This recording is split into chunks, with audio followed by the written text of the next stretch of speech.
ये डिवाइड कर सकते हैं। अब ये दो टाइप के लगभग एक जैसी है। एग्लोमेरेटिव में क्या होता है कि पहले हर डेटा सेपरेट क्लस्टर होता है, ठीक है, दोनों क्लस्टर जॉइन होते हैं। और डिवाइसिव में पहले सब कुछ एक क्लस्टर है, फिर वो टूटते जाते हैं।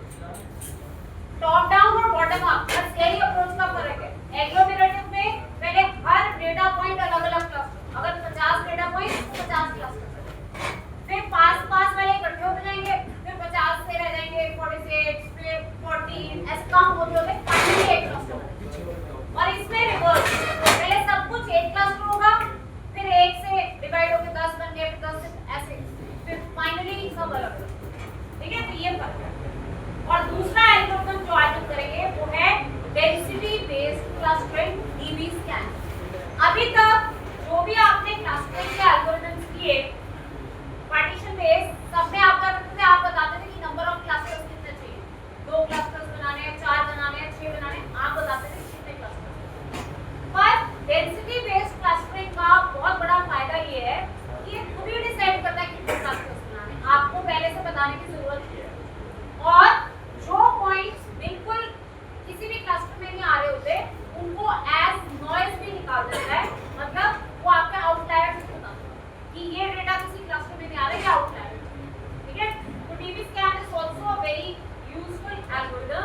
इसको यूज करके आप लोग काफी अच्छे प्रोग्राम्स बनाएंगे। एक प्रोग्राम बनाना है हमने न्यूयॉर्क का टैक्सीज का डेटा है, उसके बेसिस पे हमने क्लस्टर्स डिवाइड करें, किस क्लस्टर में ज्यादा टैक्सीज है, किसमें कम है, और कौन से आउटसाइड एरिया से नॉइज कौन से, ठीक है। तो वो भी आज करेंगे।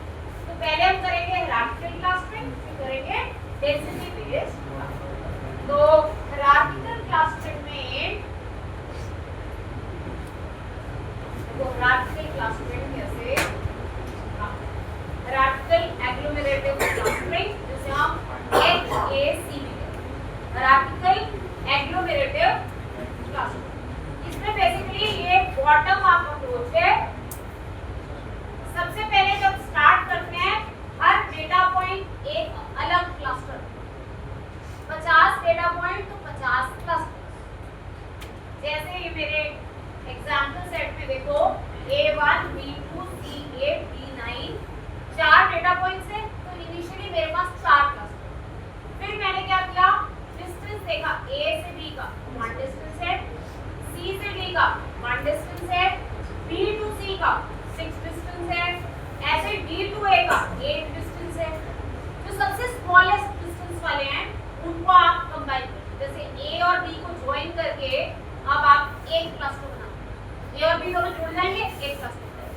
ऐसे ही C और D का स्मॉलेस्ट डिस्टेंस है, C और D जुड़ जाएंगे, एक क्लस्टर। तो पहले आपके क्लस्टर्स 4 थे, अब वो कितने रह गए, 3 रह गए।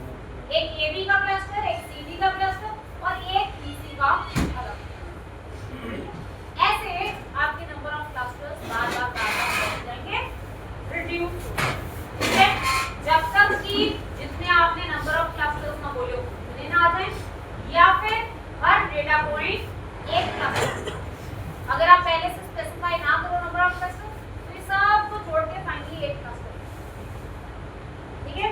और इसको विजुअली दिखाने के लिए, हायरार्की ऑफ क्लस्टर्स दिखाने के लिए डेंड्रोग्राम होता है, जो स्टेप बाय स्टेप हायरार्की दिखाते हैं, पहले कौन से ज्वाइन हुए, फिर कौन से ज्वाइन हुए, फिर कौन से ज्वाइन हुए, हायरार्की, ठीक है। ये होता है हायरार्किकल एग्लोमेरेटिव क्लस्टर। अब देखते हैं इसको हम लाइब्रेरी से कैसे sklearn यूज करके अप्लाई कर सकते हैं और कैसे अपने डेटा को क्लस्टर्स में डिवाइड, एग्लोमेरेटिव क्लस्टरिंग कैसे, ओके। तो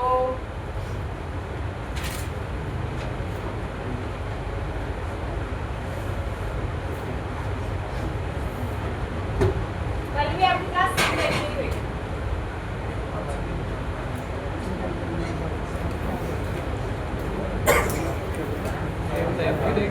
तो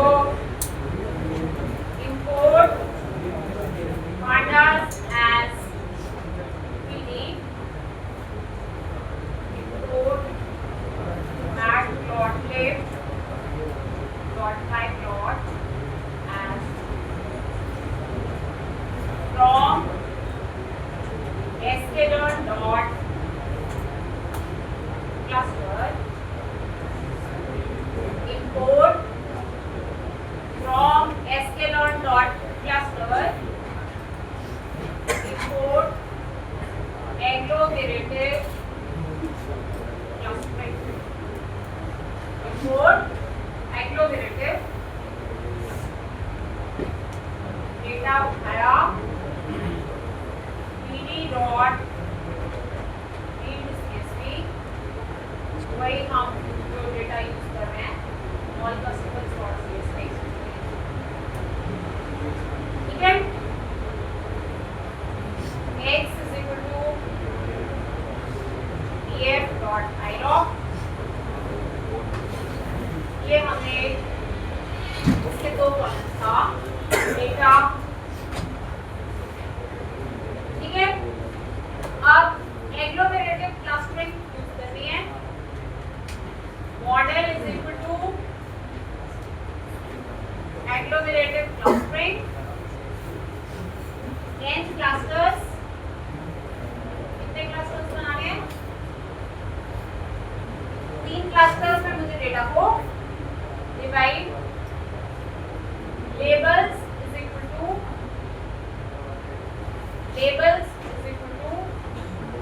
model dot fit underscore predict, इस x डेटा पे हमने fit predict लगाया। पीछे बैकग्राउंड में काम क्या चलेगा? सब पहले अलग अलग क्लस्टर्स, फिर डिस्टेंसेस, एक का दूसरे के साथ, दूसरे का तीसरे के साथ डिस्टेंस, जो क्लोजेस्ट है वो इकट्ठे क्लब हो जाते हैं, ठीक है। तो ये लेवल से हमारे पास क्या आ गया? हर किसी के क्लस्टर नंबर्स। इसको व्यू करना है तो प्लॉट करके देख लो, plt dot scatter column 0 column 1 और कलर इज इक्वल टू, देखो आपका डेटा जैसे बाकी क्लस्टरिंग एल्गोरिथम्स कर रहे थे वैसे ही ये भी 3 क्लस्टर्स में डिवाइड, मतलब तरीका बिल्कुल अलग है। जो k मींस कर रहा था, जो k डिवाइड कर रहा था, उनका तरीका अलग था।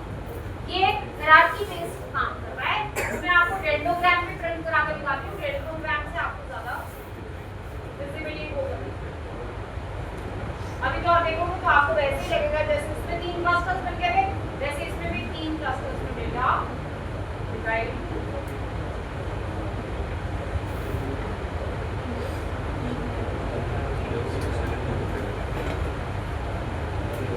ठीक है, ये 3 क्लस्टर्स में डेटा क्या कर दिया, पर इसने कैसे ज्वाइन किया वो तरीका बिल्कुल अलग। वहां तो सेंट्रॉइड बेस था ना, यहाँ वैसे नहीं हो रहा है। यहाँ पे अगर आप देखना चाहते हो कि एक्चुअली पहले किस डेटा पॉइंट से कौन सा डेटा पॉइंट जुड़ा, तो आप डेंड्रोग्राम जैसे फ्रॉम SciPy लाइब्रेरी है, SciPy मेरे ख्याल से आपके पास इंस्टॉल होगी, अगर नहीं होगी तो फिर इंस्टॉल SciPy करें। From SciPy dot cluster dot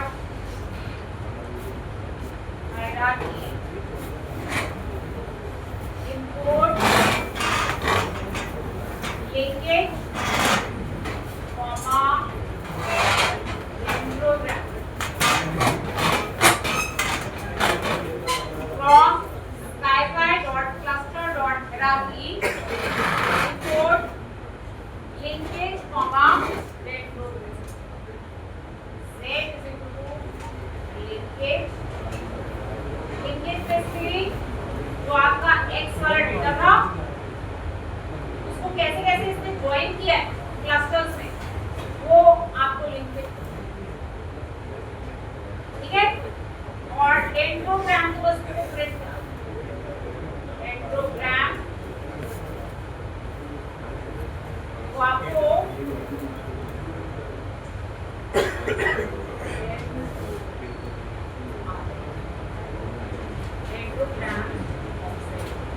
आपको ये क्लस्टर सबसे पहले उसने किस डेटा को क्लस्टर किया। बहुत ज्यादा डेटा है ना, थोड़ा सा डेटा उठा दूं, 10-20 रिकॉर्ड्स उठा के, तो आपको क्लियरली पता चलेगा। मैं इसमें ना सारे रिकॉर्ड्स लिख दूंगी, मैं इसको पहले 20 रिकॉर्ड, ठीक है, थोड़े रिकॉर्ड उठाऊंगी तो आपको ये पहले उसने किस रिकॉर्ड को किसके साथ, 3rd और 5th को ज्वाइन किया, 13th और 15 को ज्वाइन किया, ये फर्स्ट लेवल, ये 2 और 6 को ज्वाइन किया। बेस्ड अपॉन सिमिलैरिटी कैसे वो हायरार्की में क्लस्टर्स को क्लब अप करता जा रहा है वो आपको यहाँ पे देखिए। पहले इनिशियली सब अलग-अलग क्लस्टर्स थे, फिर उसने डिस्टेंस देखा हर किसी का, जो पास थे उनको क्लब अप कर दिया, फिर जो क्लब अप हो गया है 13 और 15 क्लब हो गया, फिर अब इसके सेंटर से दूसरे का डिस्टेंस, ठीक है, ऐसे ही क्या करता जाता है, क्लब अप करता जाता है और फाइनली ये इसने तो टोटल करके एक क्लस्टर बना, ये एक, ये वो, ये ऐसे मल्टीपल क्लस्टर्स में क्या करता है, डिवाइड, ठीक है, ऐसे हायरार्की में। ये तो एक छोटा सा काम था। आज का जो हमारा मेन एल्गोरिथम है वो है डीबी स्कैन, डेंसिटी बेस्ड। ये एल्गोरिथम बहुत इंपॉर्टेंट है, डीबी स्कैन। इसके काफी सारे यूज केसेस हैं जहाँ ये यूज होते हैं। इसको हम फ्रॉड डिटेक्शन के लिए भी यूज कर सकते हैं, इसको हम जीपीएस मैपिंग करने के लिए कि किस गाड़ी, जैसे मैंने गाड़ी बुक करी तो मेरे पास कौन सी गाड़ी है, जीपीएस बुकिंग के लिए भी इसको यूज कर सकते हैं, ठीक है। DB scan, density based straightly clustering of application based, ये था, ये बेसिकली डेंसिटी के अकॉर्डिंगली क्लस्टर बनाता है। ये क्या करता है, डेंसिटी के अकॉर्डिंगली क्लस्टर बनाता है। जैसे एक एग्जांपल बताती हूँ, मैंने क्लास के सारे बच्चों के मार्क्स ले लिए, मैंने चार्ट पे मार्क्स को प्रिंट करा, ठीक है। जब मैंने चार्ट पे बच्चों के मार्क्स, रोल नंबर और मार्क्स मैंने प्रिंट करा, एक जगह जहाँ पे जैसे 90 के आसपास काफी सारे बच्चे आते हैं तो वो बेसिकली एक क्लस्टर हो जाता है, ठीक है। बहुत सारे बच्चे 70 के आसपास है, वो एक अलग क्लस्टर है। ऐसे जहाँ पे डेंसिटी ज्यादा होती है उसको ये क्या करता है, क्लस्टर मार्क्स। और जो पॉइंट टोटली अलग, किसी बच्चे के 2 मार्क्स आए, यूजुअली तो आएंगे नहीं, किसी एक के आए तो वो बिल्कुल अलग थलग होगा, तो वो नॉइस, वो आउटलायर।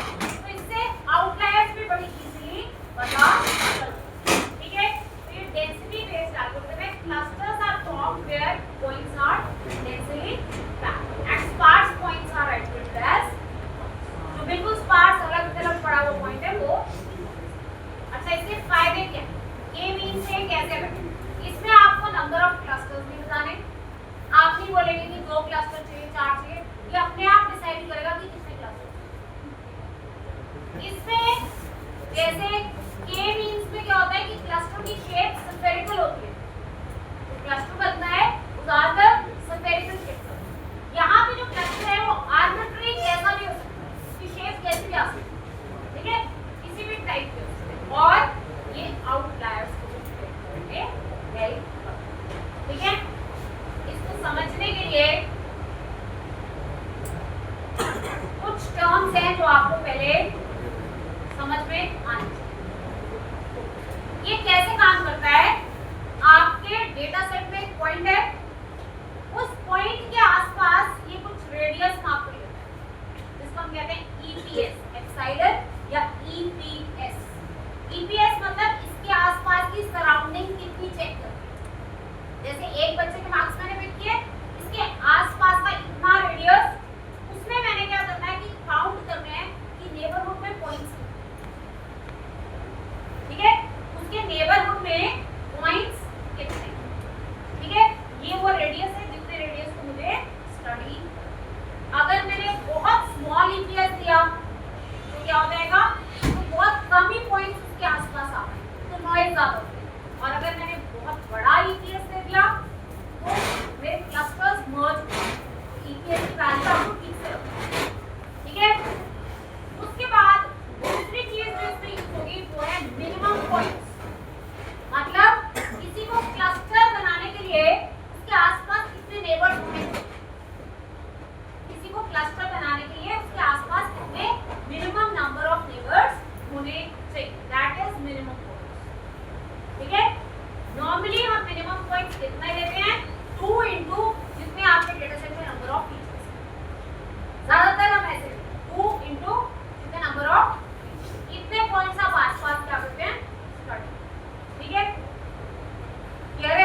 पॉइंट्स आपने सेट किए। उसके आसपास कुछ नेबर्स तो हैं पर उतने नहीं है जितने आपने मिनिमम पॉइंट्स सेट किए। इसका मतलब वो पॉइंट और पॉइंट नहीं है, वो पॉइंट क्या है आपका बॉर्डर पॉइंट। जैसे ये येलो वाला पॉइंट, इसके आसपास कुछ नेबर्स तो हैं पर जितने मुझे चाहिए थे मिनिमम नेबर्स उतने नहीं।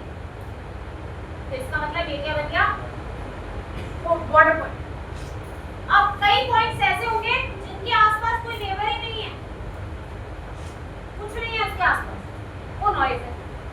तीन तरह के पॉइंट्स होंगे, कोर पॉइंट, बॉर्डर पॉइंट या फिर नॉइज। ठीक है, ये तीन तरह के इसमें points। ये कोर पॉइंट आ गया, point which has at least minimum points within its range।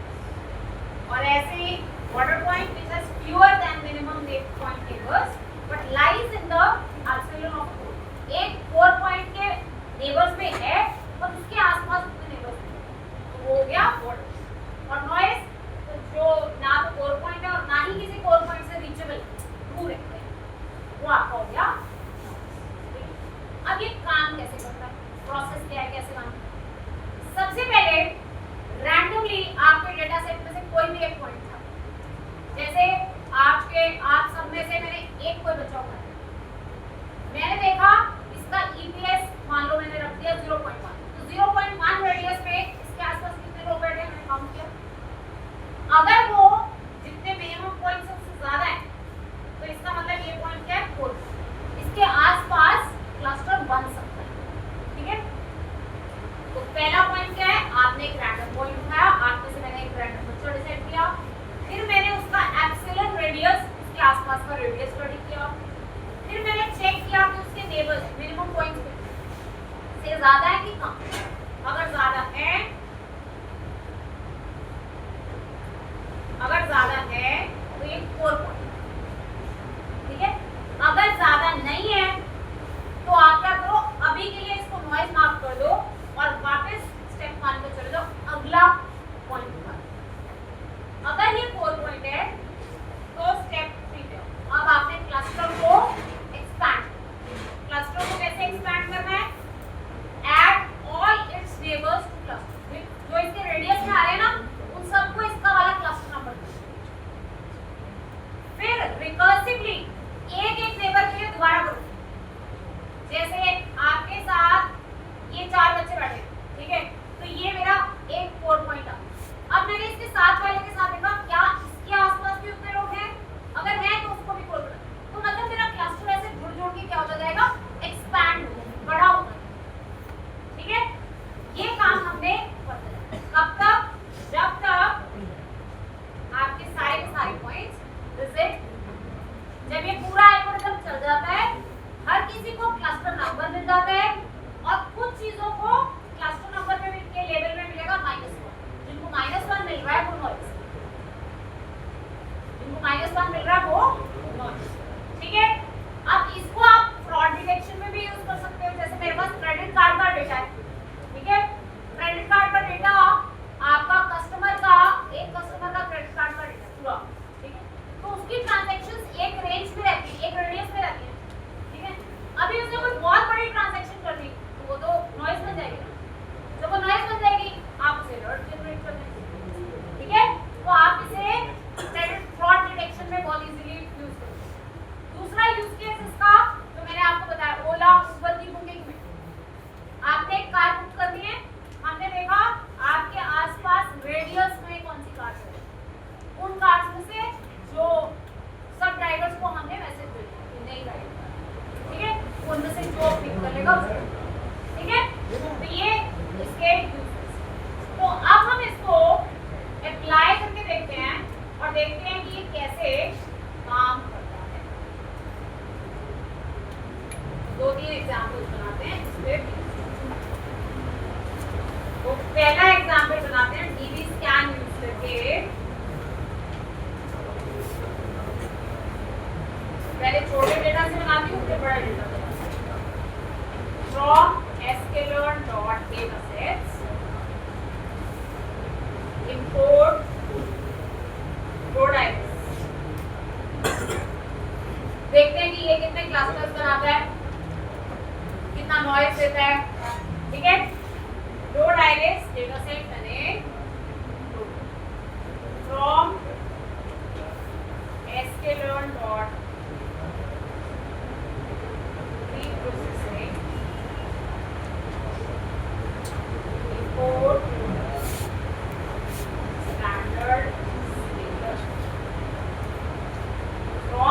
sklearn dot processing import standard scalar from sklearn dot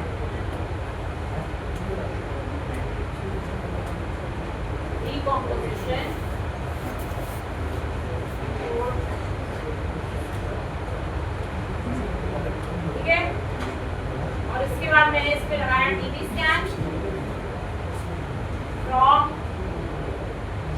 sklearn dot cluster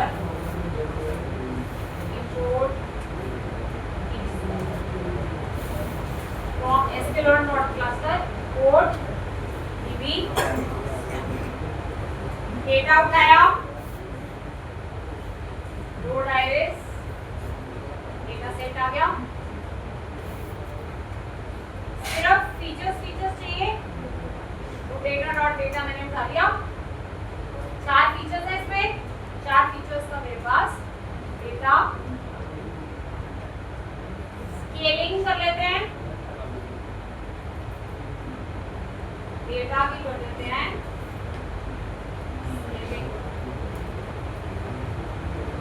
scale is equal to scalar dot width underscore transform scaling होगी data की। फिर हम इस पे principal component analysis लगाते हैं ताकि मैं आपको दिखाऊं तो आपको दिखा सकूं 2 डायमेंशंस में ले आऊं, ठीक है। तो मैंने इस पे PCA लगाया n components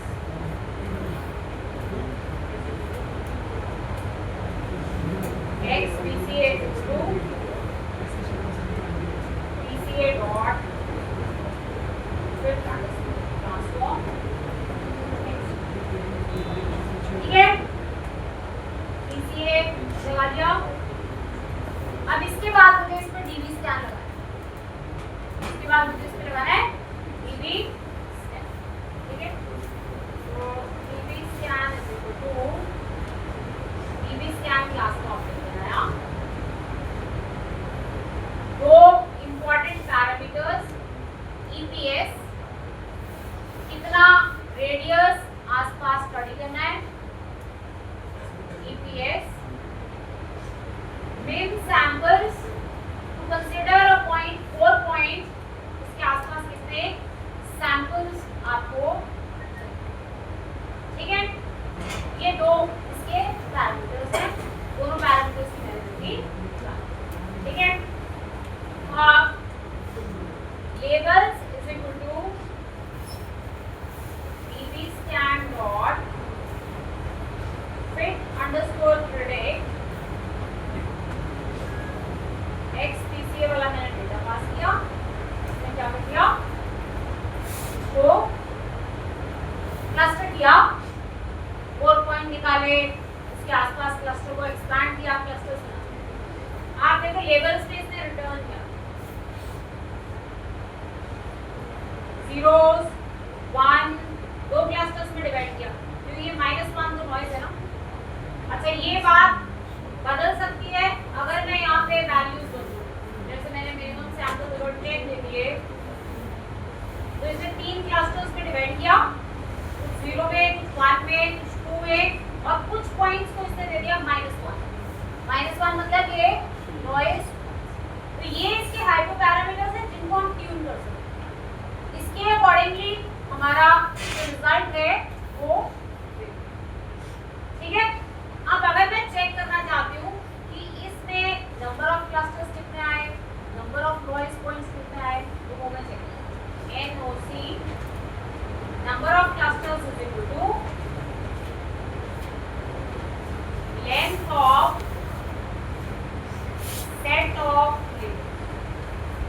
सेट, तो पता है ना आपको क्या पता है, डुप्लीकेट रखता ही नहीं है, ठीक है। तो जब आप इसका सेट बनाओगे क्या देगा, 0 एक बार, -1 एक बार, 1 एक बार, 2, ये कह देगा 4 क्लस्टर्स। अब मुझे पता है कि उनमें से एक नॉइज है, ठीक है। तो मैं क्या करूंगी, -1 if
number of outliers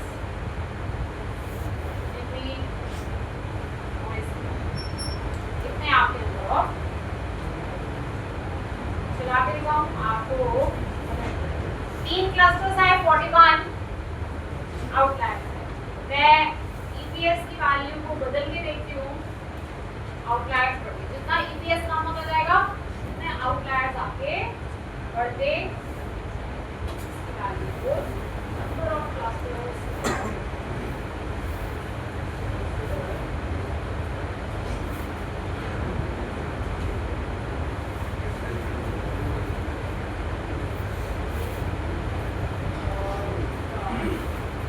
optimum value तो आप निकाल ही सकते हैं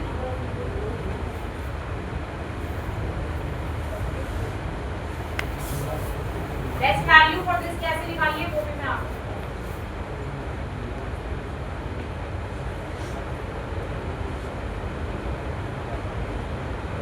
आप सेल आउट स्कोर निकाल सकते हैं ना बेस्ट इन वैल्यूज पे बेस्ट सेल आउट स्कोर आएगा वो आप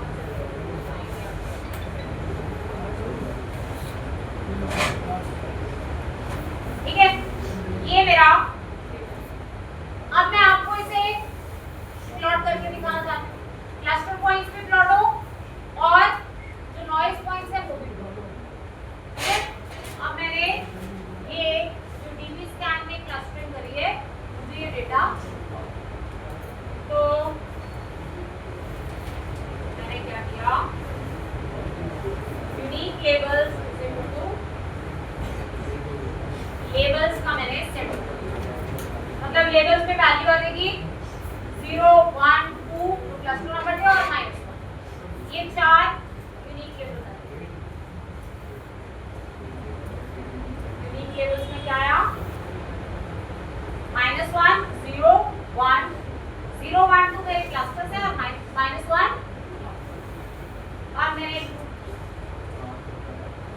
for label in unique चला for label in unique labels मैंने लूप लगाया mask is equal to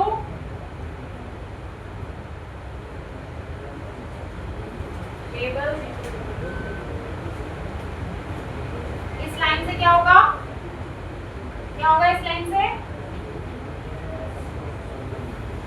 जैसे मेरा पहली बार लेबल आया 0 तो लेबल्स में जहां जहां 0 होगा उस रिकॉर्ड के लिए ट्रू आ जाएगा और बाकी सबके लिए मतलब वही वाले रिकॉर्ड्स आ जाएंगे जो 0 क्लस्टर वाले मास्क लगा देना ठीक है अब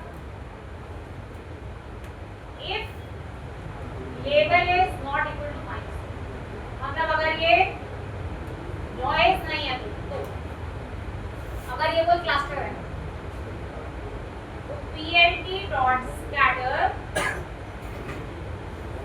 तो plt डॉट स्कैटर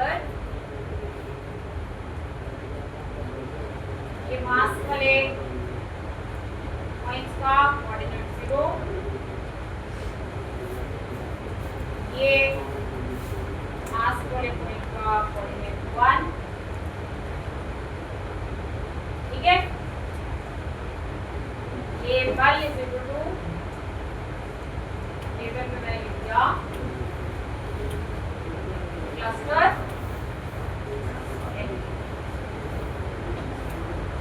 ठीक है एल्स अगर ये नॉइज पॉइंट है तो मैं लेबल में लिख दूंगी नॉइज ताकि आपको पता चल जाए कि नॉइज वाले पॉइंट्स तो मैंने क्या किया ऐसे ही स्प्रेड किया इसमें मैंने लिख दिया नॉइज और उसका मैंने मार्क कर दिया ताकि अच्छे से पता चल जाए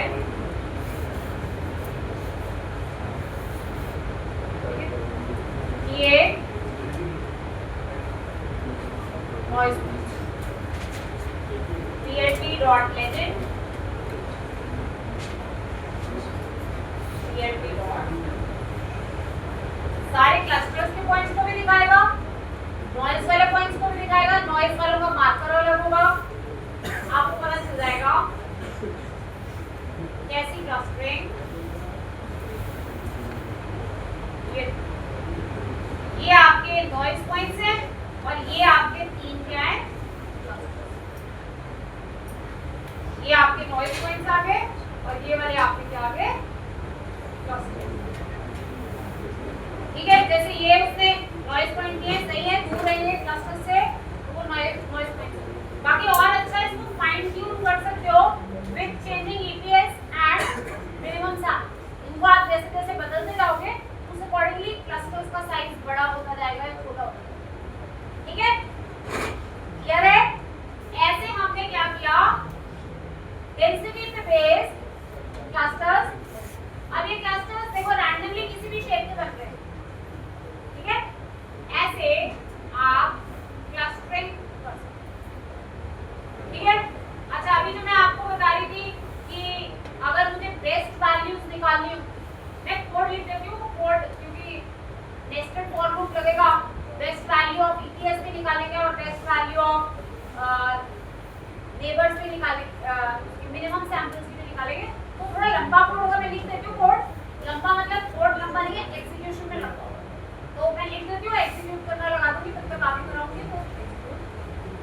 तो अब मुझे देखना है कि मैं बेस्ट वैल्यूज ऑफ ये कैसे निकालूं। तो उसके लिए पहले मैट्रिक उठाया, सारी क्लस्टरिंग में मैट्रिक वही है, sell out from sklearn dot matrix import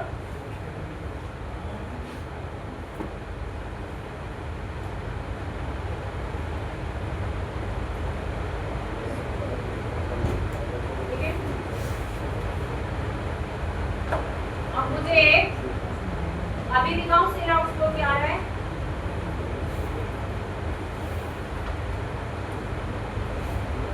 XPCA जो आपका डेटा है और ये आपको बता देगा अभी ये सेल आउट फ्लो, ठीक है, क्लियर है? तो अब मैं देखती हूँ कि बेस्ट स्कोर क्या हो सकता है। उसके लिए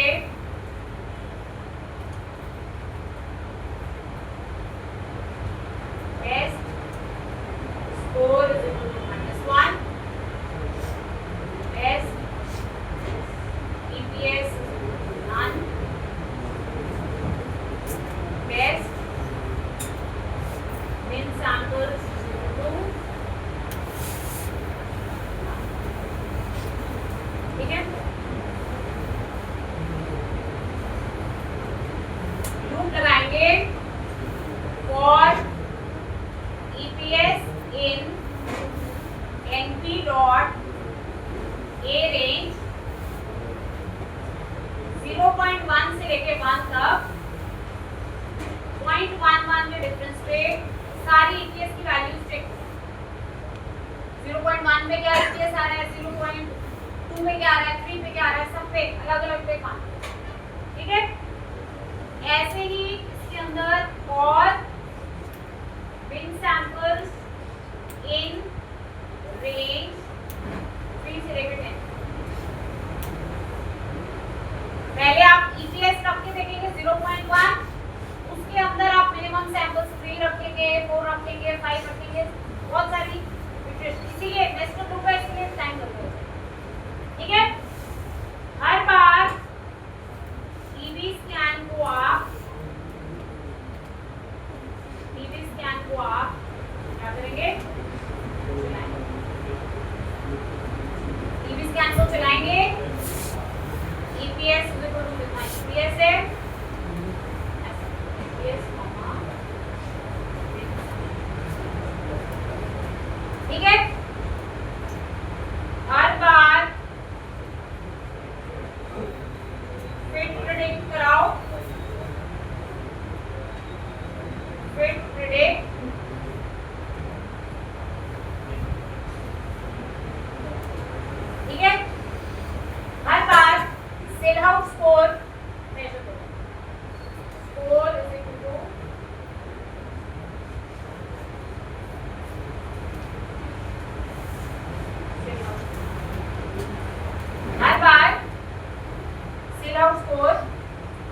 एक से ज्यादा क्लस्टर है तभी फायदा ना, अगर एक ही क्लस्टर है तो कोई फायदा ही नहीं। डिवाइड तो किया हो कम से कम। If score is greater than test score, maximum value कैसे निकालते हैं वो तो आपको पता ही होगा। अगर वैल्यू मैक्सिमम से बड़ी है तो क्या करते हो, रिप्लेस करो। सबसे बड़ा निकालना हो तो क्या करते हैं, ऐसे करते हैं, नई वैल्यू आती है उसको पुराने मैक्सिमम से चेक करते हैं, अगर नई वैल्यू उससे भी बड़ी है तो मैक्सिमम को रिप्लेस कर देते हैं। तो बेस्ट स्कोर में डाल दिया मैंने स्कोर, बेस्ट ईपीएस में डाल दिया ईपीएस, और बेस्ट मेन सैंपल्स में डाल दिया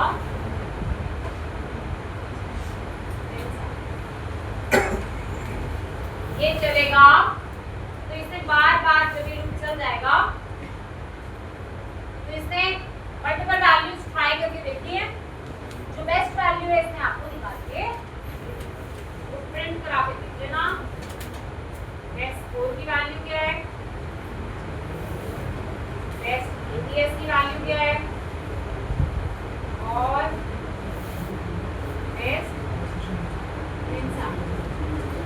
ऐसे आप इन पैरामीटर्स की बेस्ट वैल्यू को करते हैं, ठीक है। ग्रिड सर्च सीवी भी यूज कर सकते हैं, ग्रिड सर्च सीवी भी यूज कर सकते हैं instead of putting it in a loop, grid search CV, ठीक है। ऐसे ये काम ये पैरामीटर है ईपीएस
एक क्लस्टर होता है पैरल, ये इसने बेस्ट वैल्यू निकाली ईपीएस 0.7 और मिनिमम सैंपल्स 5, उस पे 0.57। कल मैंने जो डेटा सेट यूज किया था वो बड़ा होगा, ये डेटा सेट छोटा सा है ना तो इसलिए जल्दी डाल, ठीक है, क्लियर है। तो ये इस तरीके से आप इसके हाइपरपैरामीटर की बेस्ट वैल्यू। अब मैं आपको क्रेडिट कार्ड फ्रॉड डिटेक्शन का बताती हूँ कैसे। तो मेरे पास एक कैरेटाइप डेटा सेट है क्रेडिट कार्ड डॉट एक फाइल है,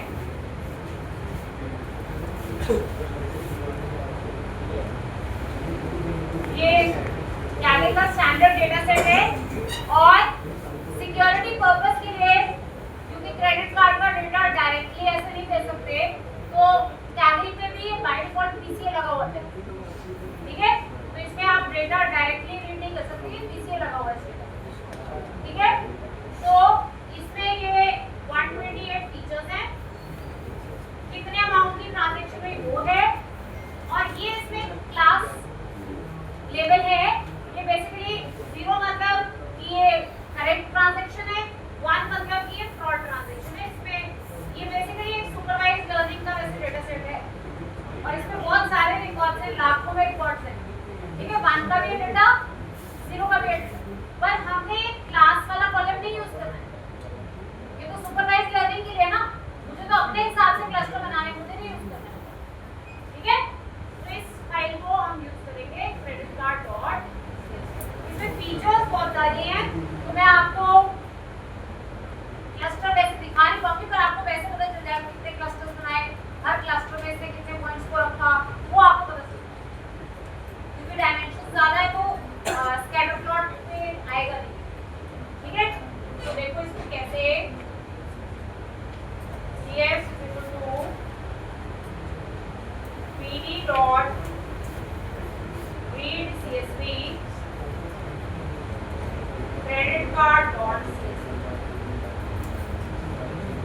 Flipkart dot CSV EF dot shape देखो, इसमें कितने रिकॉर्ड्स हैं? 1,09,45 इतने रिकॉर्ड्स हैं, ठीक है। इसमें एक क्लास वाला कॉलम है, उसका अगर आप वैल्यू काउंट से 0 क्लास में इतने रिकॉर्ड्स हैं और 1 क्लास में 224, मतलब इतने सालों में से जो इस डेटा सेट में मार्क्ड हैं 224 ट्रांजैक्शंस फ्रॉड है और बाकी ट्रांजैक्शंस सही, ठीक है। अब मुझे क्या करना है, मुझे एक क्लास वाला कॉलम नहीं यूज करना, मुझे अपने तरीके से क्लस्टरिंग करनी है और फिर देखना है कि उसमें नॉइज पॉइंट्स कितने हैं, जितने नॉइज पॉइंट्स आएंगे वो सब फ्रॉड था, ठीक है। तो x में मैंने डाल लिया EF डॉट ड्रॉप, क्लास वाले कॉलम को मैंने क्या कर दिया, x में बाकी सारे कॉलम्स आ जाएंगे लीविंग क्लास, ठीक है। 31 कॉलम्स थे ना, x का शेप देखो, इसमें रह गए थे, ठीक है। क्लास वाला कॉलम मैंने हटा दिया। अब मैं इस पे लगाती हूँ DB, आप चाहे ये स्केल या स्केल और किसी हुआ हुआ डेटा, ठीक है, तो मैं डायरेक्टली इस पे लगा सकती हूँ DB स्कैन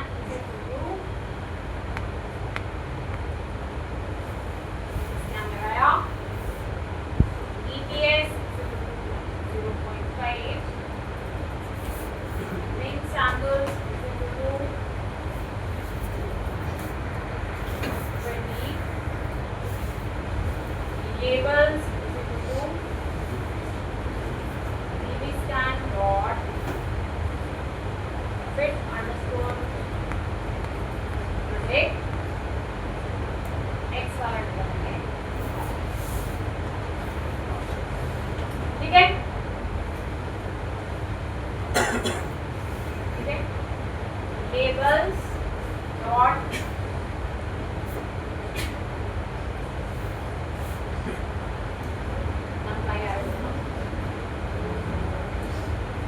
x पे डेटा फ्रेम पे एक कॉलम बनाती हूँ क्लस्टर, उसमें डाल देती हूँ, ठीक है। वैल्यू काउंट करके दिखा दूंगी ना कि किस क्लस्टर कितने क्लस्टर बनाए, उनमें कितना कितना डेटा डाला, माइनस वाली मालूम है कितने रिकॉर्ड्स आए, ठीक है। ये क्लस्टर्स वाले कॉलम का देखो वैल्यू,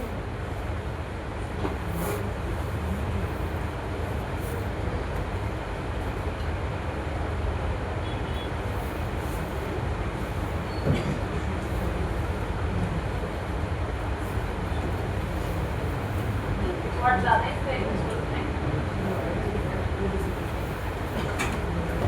ठीक है। तो इससे आपको पता चल जाएगा कि नॉइज पॉइंट्स कितने,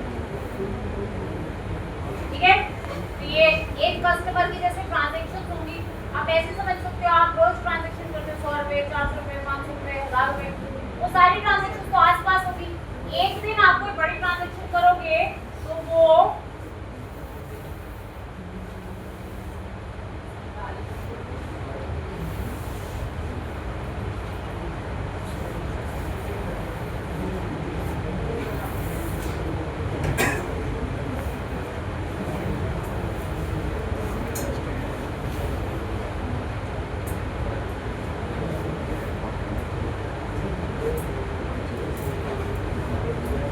सारे माइनस करना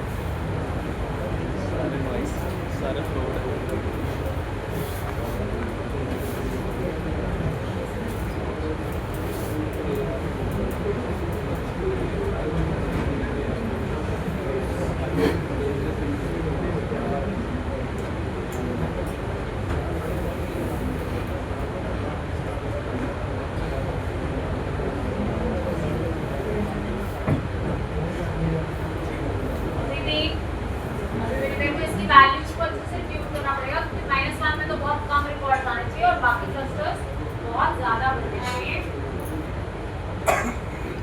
वैल्यू को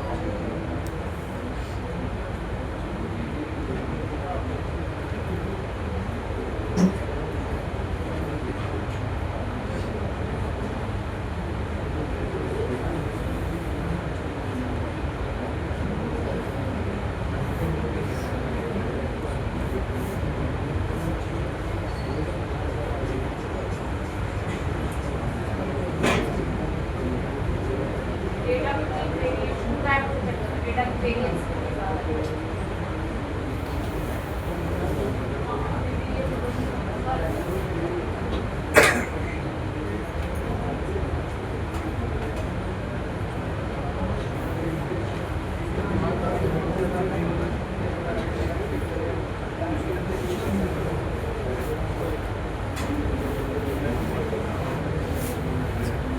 आप इसमें ग्रिड सर्च सीवी लगाना है। इसके बाद ग्रिड सर्च सीवी लगा के बहुत सारे पैरामीटर्स की वैल्यू देके ट्राई आउट करा लेना, आपको बेस्ट वैल्यू मिल जाएगी।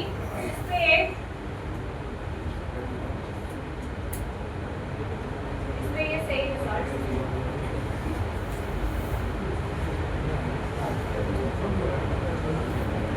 ठीक है।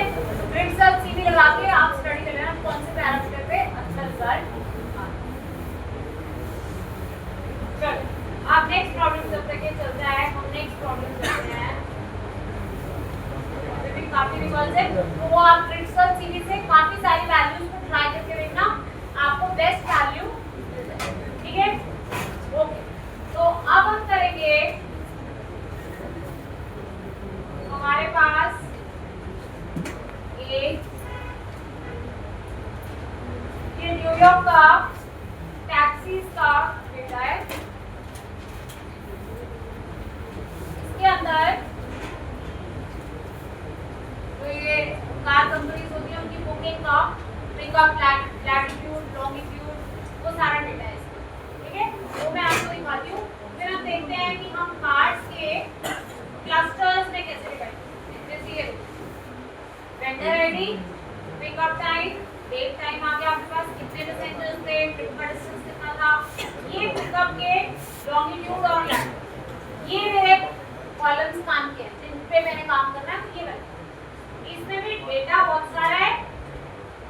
ठीक है, इसमें भी लाखों से भी ज्यादा रिकॉर्ड्स हैं। तो इसमें से मेरे को डेटा उठाना है और क्लस्टरिंग करके दिखाना है कि किस जगह पे ज्यादा टैक्सीज मूव कर रही है और किस जगह पे कम हो रही है और कौन से फॉरेस्ट। ठीक है, तो ये ये मेरी फाइल है, फाइल का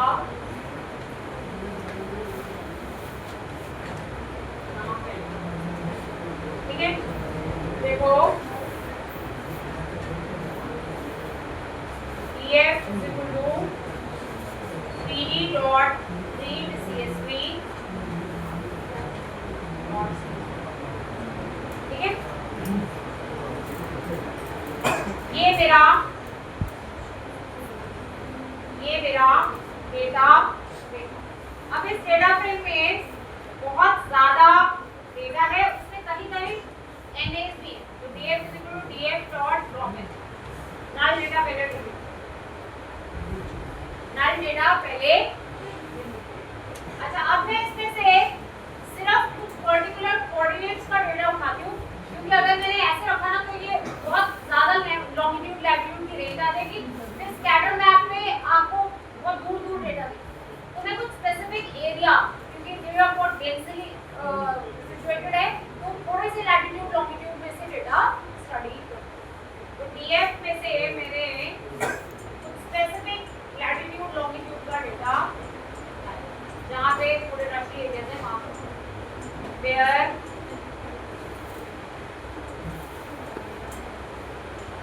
pickup latitude is greater than 40.5 and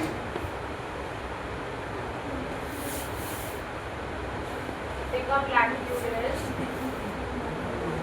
less than 40. ठीक है, इतने एरिया को मैंने डेटा उठाया एंड ऐसे ही long pickup longitude is greater than minus 74.3 and longitude is less than negative 73. ठीक है, ये स्पेसिफिक कोऑर्डिनेट्स के बीच का मैंने डेटा df डॉट शेप देखोगे अभी भी काफी डेटा होगा इसमें, इतने के बाद भी काफी डेटा होगा, बहुत ज्यादा डेटा है, 10 लाख रिकॉर्ड के आसपास है। इसमें से भी कुछ डेटा होगा जिसको अगर इतना सादा उठाऊंगी तो बहुत ही ज्यादा डेंस है, ठीक है। इसके बाद आपके करना df डॉट सॉर्ट वैल्यूज, इसको सॉर्ट कर देते हैं ताकि एक स्पेसिफिक एरिया का ही y is equal to pick up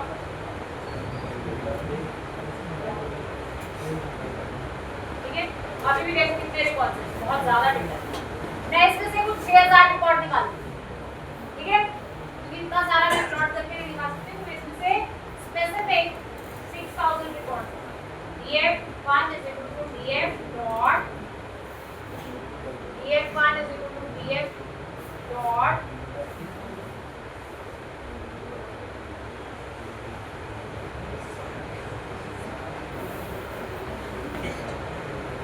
df sorted dot I log, आपने 2-2-3-3 रिकॉर्ड छोड़ के रिकॉर्ड उठाए और हेड 6000 रिकॉर्ड मिले, बस मुझे इतना डेटा चाहिए, मैं इतने डेटा पे अपना काम, ठीक है। पहले टॉप 6000 रिकॉर्ड्स, ठीक है, ये मेरा डेटा। अब इसमें से मेरे मतलब का सिर्फ क्या है, 2 कॉलम्स है, एक है pickup latitude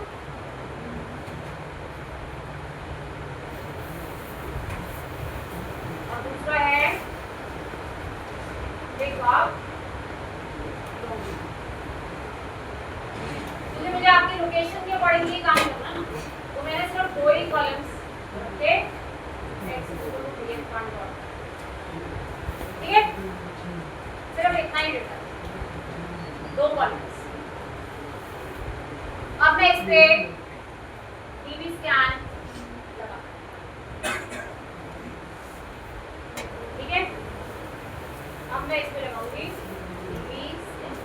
TV scan is equal to DB scan EPS is equal to 0.03 mean sample is equal to 20. Labels is equal to TB scan dot fit underscore predict next data, ठीक है। Scatter plot पे plot करा देंगे, ठीक है, तो PLT dot scatter, एक side pickup latitude, एक साइड पिकअप लॉन्गिट्यूड और C is equal to labels, CMap is equal to go, देखो मैप कैसा कलर वेरिएशन आपको चाहिए, टाइटल वाइटल तो this pickup latitude pickup longitude, ठीक है, ये चलिए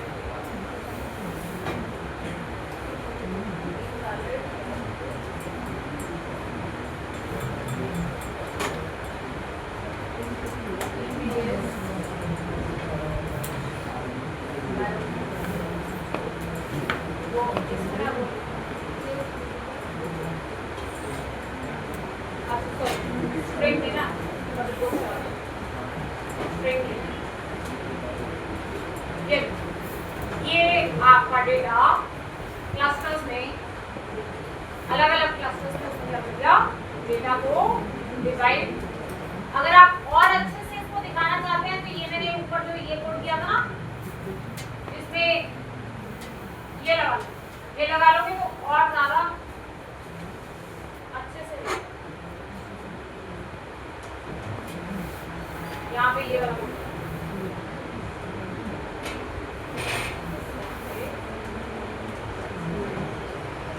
इससे थोड़ा ये होगा कि आपको पता भी चल जाएगा नॉइज वाले पॉइंट्स कौन से हैं।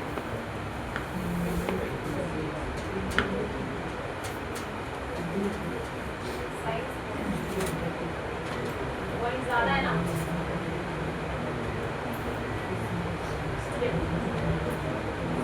एक क्लस्टर दूसरा क्लस्टर रेड वाले नॉइज जहां ज्यादा नहीं है वो नॉइज। ये एक क्लस्टर है ये दूसरा क्लस्टर है ये तीसरा क्लस्टर है। क्लियर है? इस तरीके से आप क्या कर सकते हो। देखो यहाँ पे बहुत डेंस है यहाँ पे बहुत ऐसा कोई एरिया है जहाँ पे बहुत दिखी हुई। ठीक है तो इस तरीके से आप क्या कर सकते हैं क्लस्टरिंग